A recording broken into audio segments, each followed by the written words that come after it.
Well, when I started this journey about 45 years ago, it was raw food diet, 100%. And it's been that way. A part of my journey, me and my daughter acquiring the restaurant, authoring certain dishes and creating certain dishes because we wanted the restaurant to be totally raw. After a while, with customers' demands, we figured out we had to add some cooked dishes, which we did. Authoring those dishes, you have to taste those dishes, try those dishes out. So I would say that my diet now, present day, is some days 100% raw, some about 90. Okay. It's only possible because there's certain tenements that have to be followed in this dimension to be able to accomplish that on an everyday basis without interruption. My existence started with my parents that come from sharecropper families from Virginia. So I was raised on fatback gravy, chitlins, Kool-Aid, uh, all spam sandwiches, predominantly pork, fatback. This is the way I was raised. And okay, my mother and father come from Virginia. They both were come from sharecropper families, and I had four other siblings. It was five of us. Two of them are now deceased, and we lived a life of a lot of simplicity. We were, I guess you would call it poor, but we did not know that we were. We had a lot of fun. I was raised in Philadelphia, down in North Philadelphia, down near 20th and York, Dolphin Street. I remember a very beautiful childhood in that it was a community at that time. It was very clean. It was just a different time than it is now.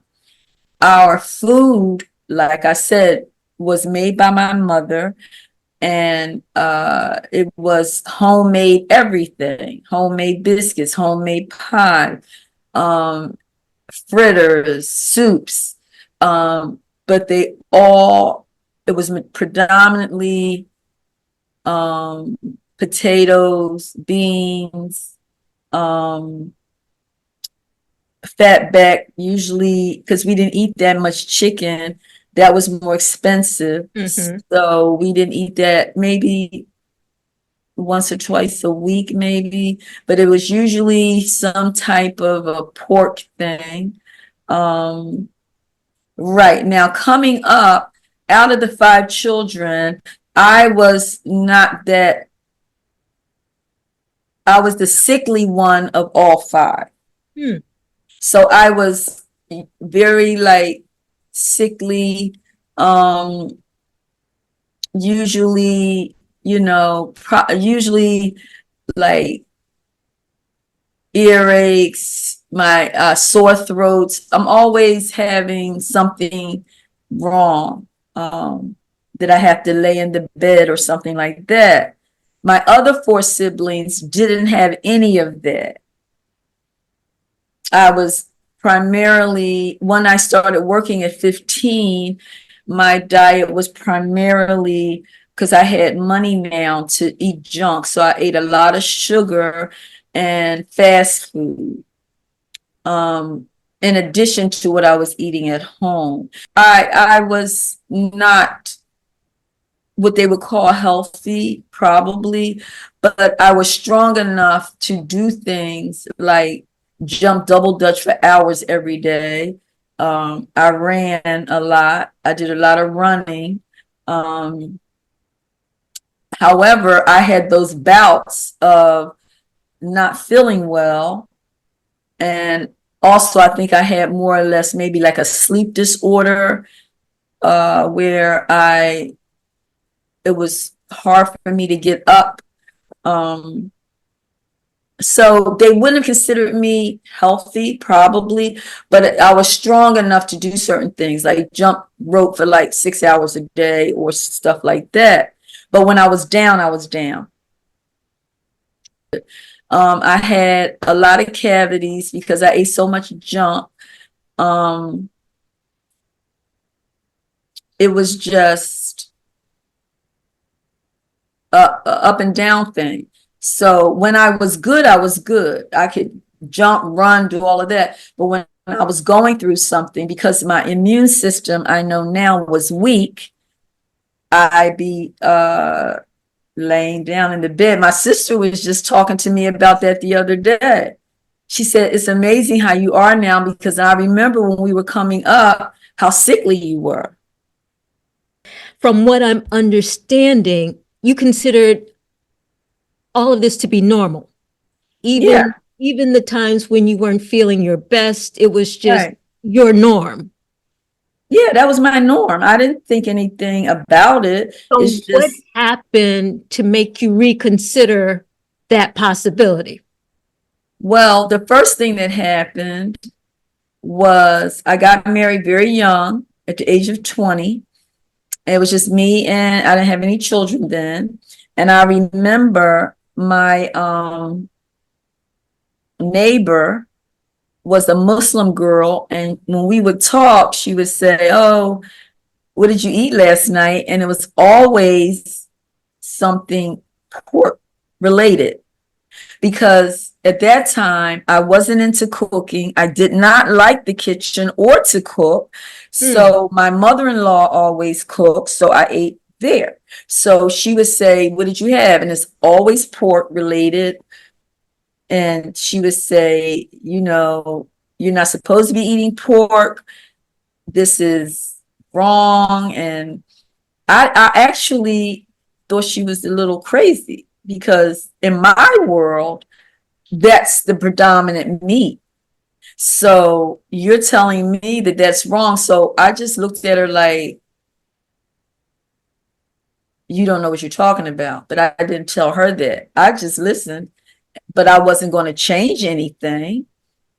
And so this was constant. She was in the Nation of Islam, so she had all of this material about the hog. And so she would give me all of these things and tell me to read these things. And I did, because I'm an avid reader. But it did not occur to me to change.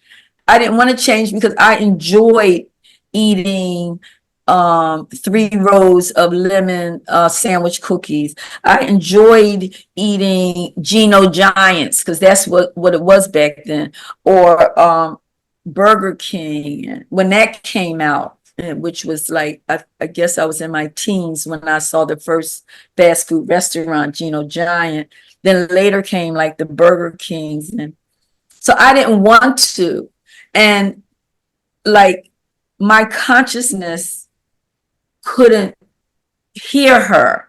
Like it was blockages that I did not know at that time, that I was blocked off from that type of information, because I had addictions at that time that I was not aware of. So I would protect my addiction, which is, this is what I do. This is what my family does. They've always done it. I'm fine. I didn't look at myself back then as not being healthy.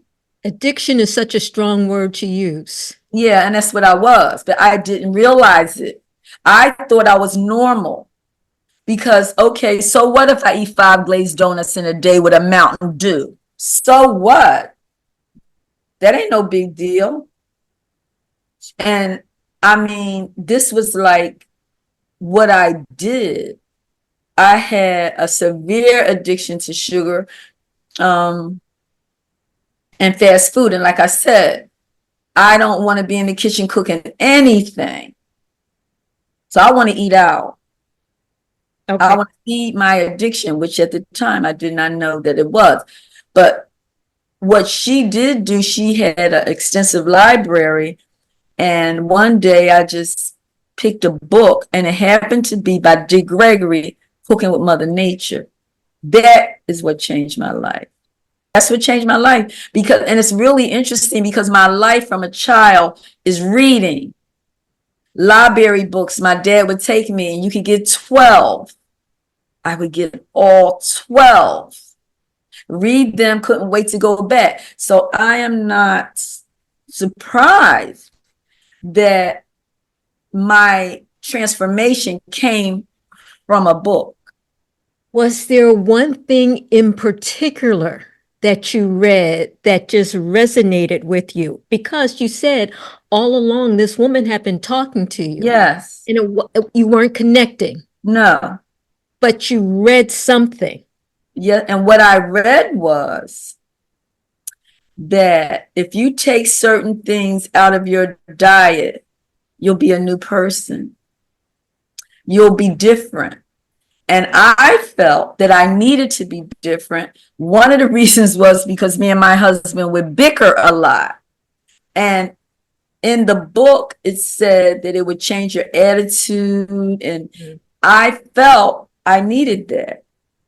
So that's what resonated with me. Okay. That you would be different, that you would be more calm, you would be more easy. And that is the part that resonated with me, that made me even want to attempt. Because I didn't know anybody, even though my friend didn't eat pork, she ate everything else.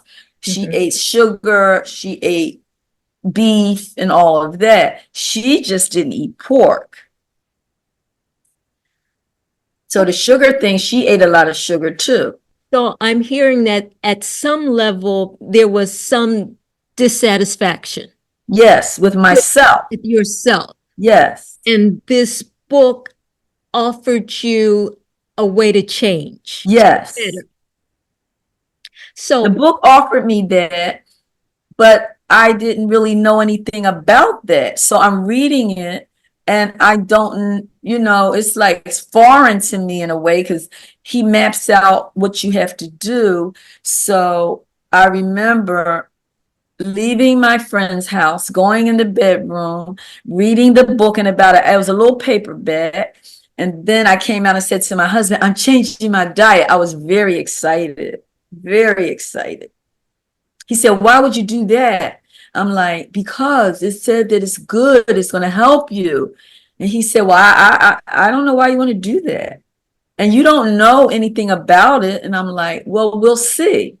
Okay, so not a lot of support coming from your husband. No. And I didn't have anybody that was doing it. Okay. It just was me. So tell me the changes you made in your diet. Well, I went by what he said in the book. It was a 30-day thing. And you started out, you went from fruits and vegetables, and it was raw, fruits and vegetables to fruits to juices. And then the last 3 days, I'll never forget, it was water only, because it was a little hard for me. It was water only the last 3 days. And it was interesting because in that month, I lost, it was amazing how much weight I lost, how much waste I lost, because it was close to 20 pounds. Wow.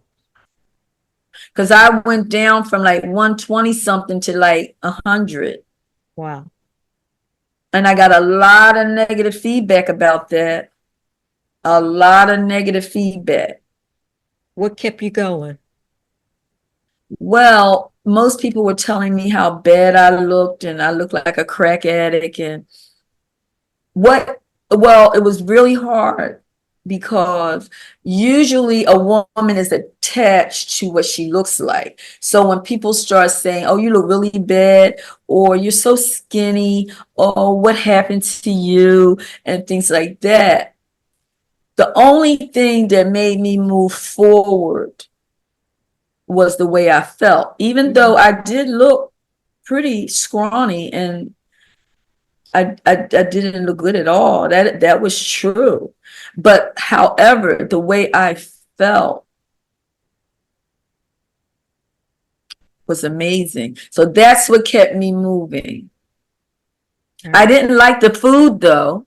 I must say, did I like what I was eating and doing? Not really. Because you said you started off with raw fruits and vegetables.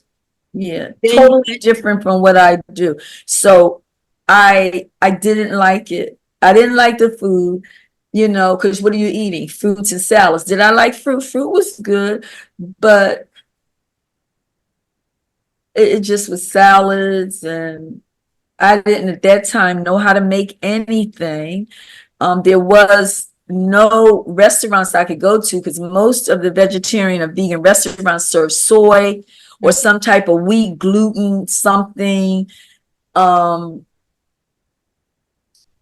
And that wasn't a part of that diet. And it sounded like it intensified as the days went by. Fruits and vegetables all the way to Water. just water the last 3 days. So you did a water fast. Yes.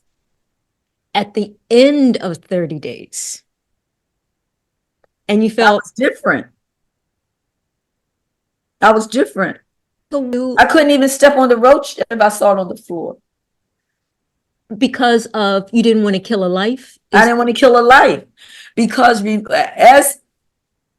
as I'm doing this, my husband had bought me some books because he was really supportive.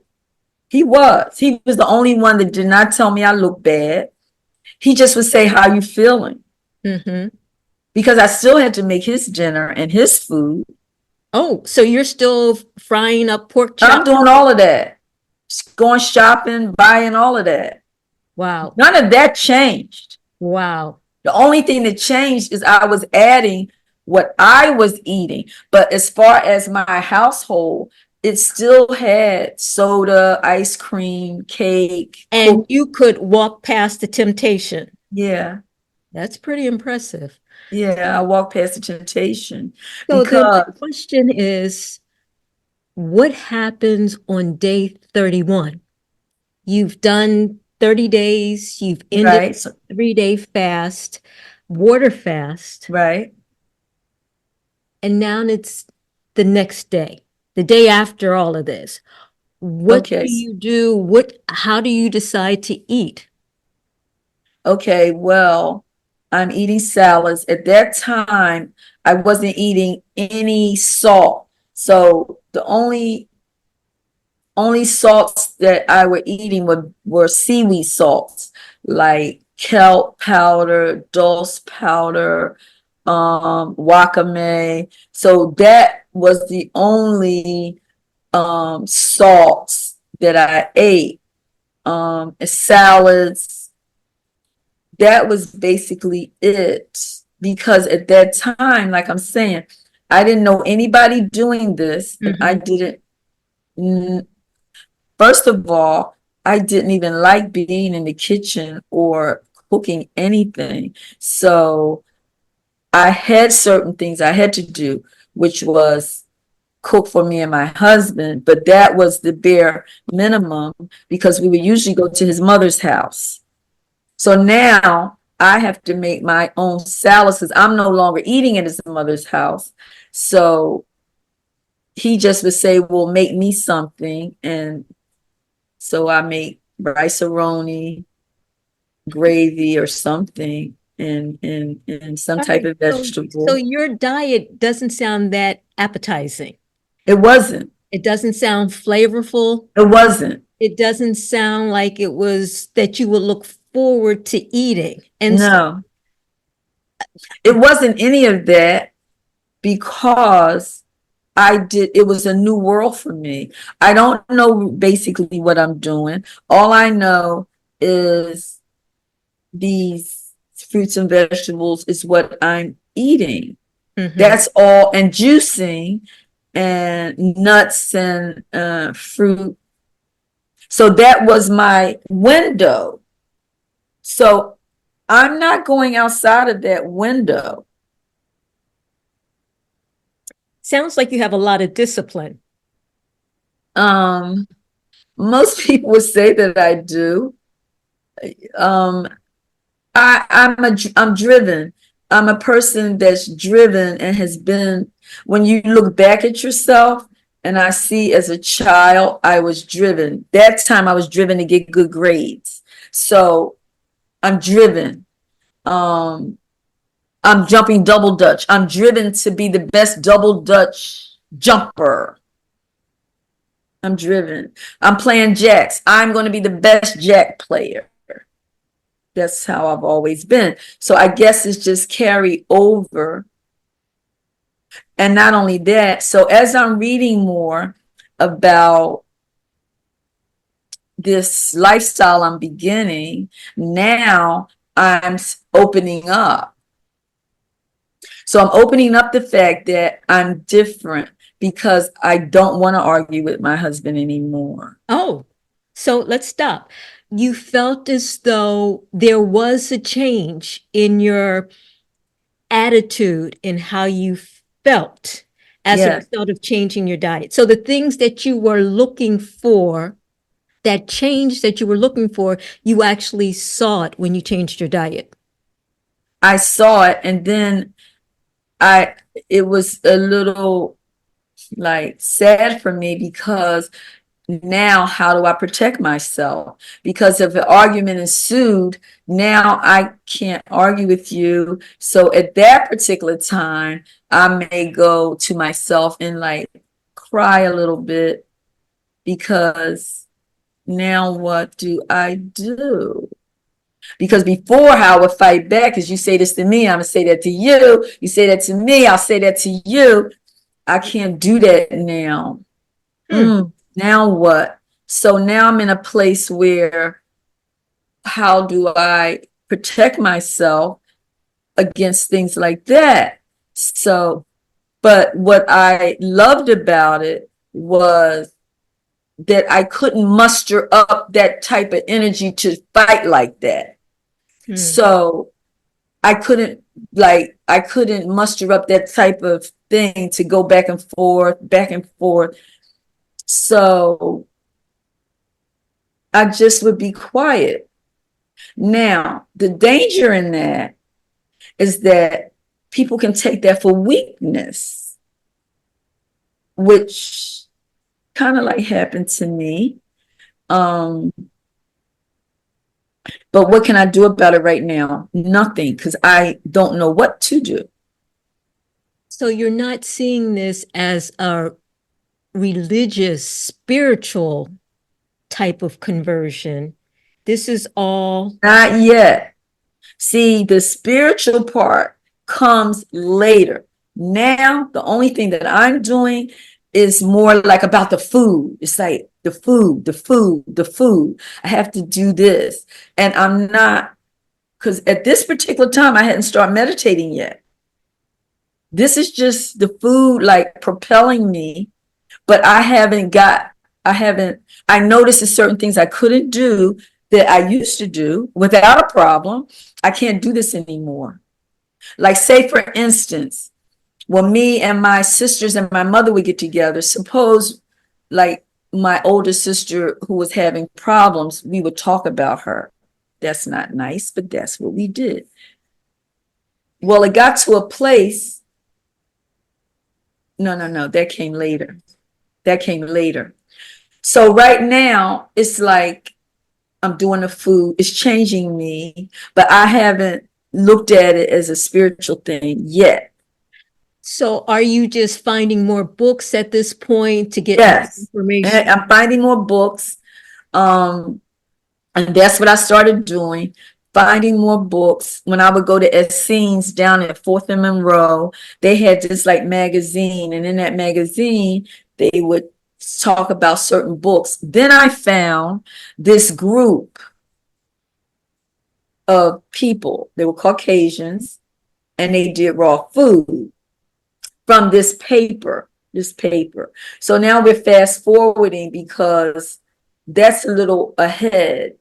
because I went through a period that we didn't talk about where I fell off of my diet. So let me get a chronological sense of this. You were married and then you decided, I want to make a change. Right. Now, how old were you at this point? 25. Okay. You make the change and you are kind of educating yourself along the way. Yes. You're noticing that you're starting to respect life, but you don't really consider this a spiritual journey at this. Not at all. And you're still cooking for your husband. Yes. Everything. Because None of that has changed. None of that has changed. None of that has changed. I go shopping at the supermarket, everything I used to do, except now I have to buy food for me. He wasn't interested at all.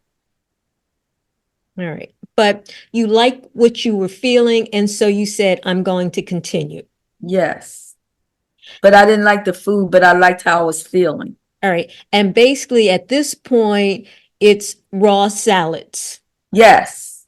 And a lot of juicing. And a lot of juicing. A lot of juicing. Are you fasting still or no? It's just vegetables? Yeah. What I did back then is I took one day, my day for fasting was every Monday. Was only juice and water. Every Monday. Yeah.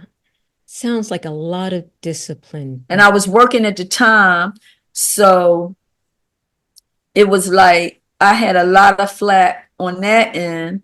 Just people heckling you, and okay, I went from this to that, looking this way to looking that way. So it was a little, and then I don't participate anymore in the donuts and the coffee and the pizza. So, it gets people, It makes people uncomfortable. It made people uncomfortable. It made people uncomfortable. And then there are holidays that you have to deal with. And it's so holidays. You would go to Thanksgiving dinner with your raw salad. Yes. I never stopped going. Like, we would usually go where my husband's family, with his family. And I never stopped going to any family functions. Never. Wow. I just would, when I first started, I didn't really tell everybody exactly what I was doing outside of my husband. So I would just say, no, thank you. I'm okay. And they didn't notice it because I would still be having fun and talking to everybody. So they didn't really notice me so much not eating. Everything really took a change. Okay, so I went probably like a year and a half where I fell off because I made the mistake of eating one thing that was outside of that raw thing. One thing.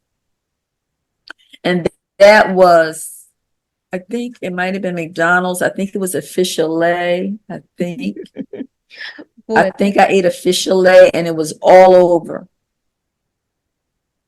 After that, meaning what? I down spiraled. The taste was so. It was so good.